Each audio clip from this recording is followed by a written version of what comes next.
I was at school one day chatting with my friends at lunch, and as we were chatting, there was this girl there that caught my eye.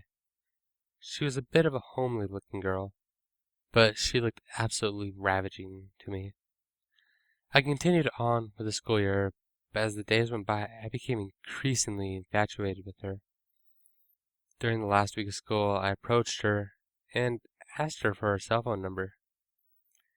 She accepted and input her number into my contacts list and winked at me.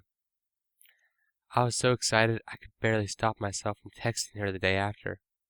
I held myself back though, and waited a couple days before sending her a message so I didn't seem clingy or anything.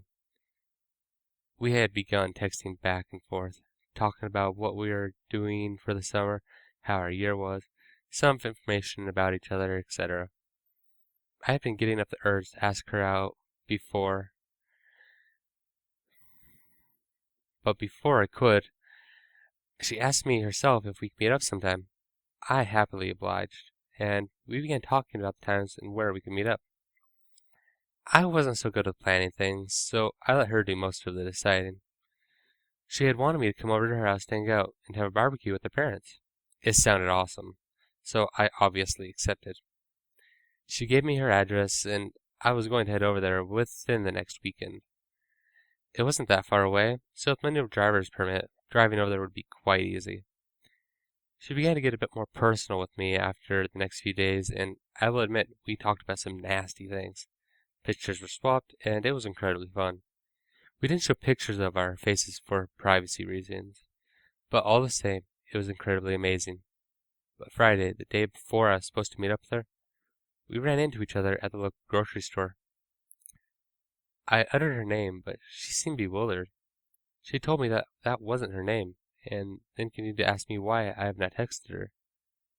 I was confused and told that we've been texting for a few weeks now.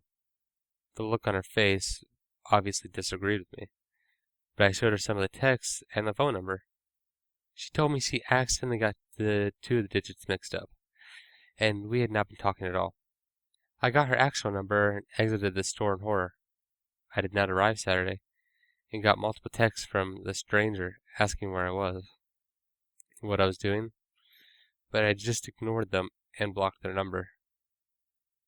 Thinking back, they never gave much detail about their family, school, or any relative information at all. After a few weeks, my family and I were watching television. Flipping through the channels, we found a man being arrested for a murder, child pornography, and rape at the same address I was given. Showing his face on the screen, the man I was talking with, the man I sent those pictures to, the man I was going to see, right there, in my face.